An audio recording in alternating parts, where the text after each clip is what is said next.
ये जीत बहुत बड़ी है। ये जश्न बेहद भव्य है।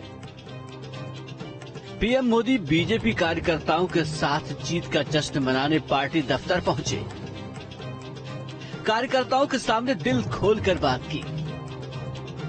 उनके संबोधन में पार्टी के लिए संदेश था, लेकिन पूरे भाषण के दौरान उनके निशाने पर विपक्ष रहा। चुनाव नतीजे के बाद पहली बार पार्टी कार्यकर्ताओं को संबोधित करते हुए पीएम मोदी ने कहा कि हमारे विरोधी एकजुट होकर भी उतनी सीटें नहीं जीत पाए जितनी अकेले बीजेपी ने जीती है। बीजेपी कार्यकर्ताओं ने भीषण गर्मी में जमकर पसीना बहाया, जिसका नतीजा देश और दुनिया के सामने है। एनडीए को भव्य विजय मिली है, चाहे वो अरुणाचल प्रदेश हो, आंध्र प्रदेश हो, उड़ीसा हो या फिर सिक्किम। और इन राज्यों में कांग्रेस का सुपड़ा साफ हो गया है।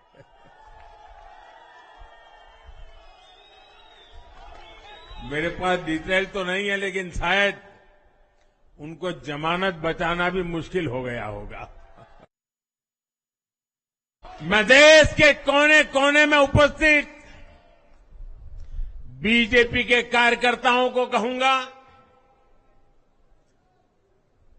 देशवासियों को कहूंगा, आपकी मेहनत,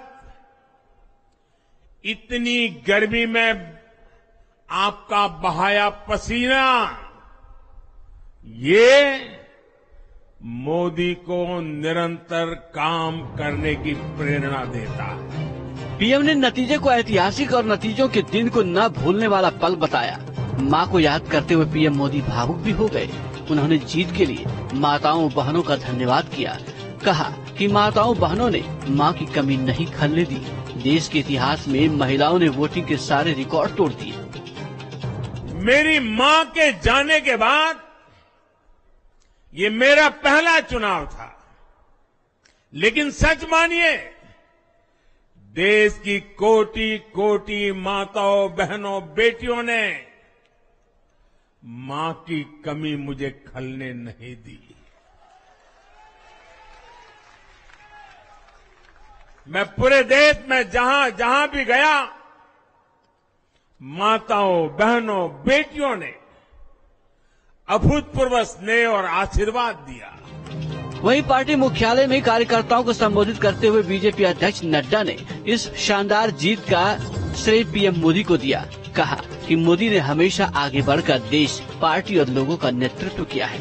साथ ही उन्होंने ये कहकर विपक्ष पर हल्ला बोल दिया कि कुछ सीटें जीत गए तो कह रहे हैं कि बीजेपी को हरा दिया। कुछ लोग 30-40 सीटें जीत ले तो धूम मचाने लग जाते हैं और वो भूल जाते हैं कि देश किस तरीके से मोदी जी के साथ खड़ा है। इस बात को भी हमको ध्यान में रखना। इस चुनाव की खास बात इसका एन फैक्टर रहा। ये जीत बीजेपी से ज्यादा एनडीए की है। नायडू और नीतीश बीजेपी के लिए जरूरी बन गए हैं। अब एन फैक्टर यानी नीतीश और नायडू सरकार बनाने में किंग मेकर की भूमिका में रह सकते हैं।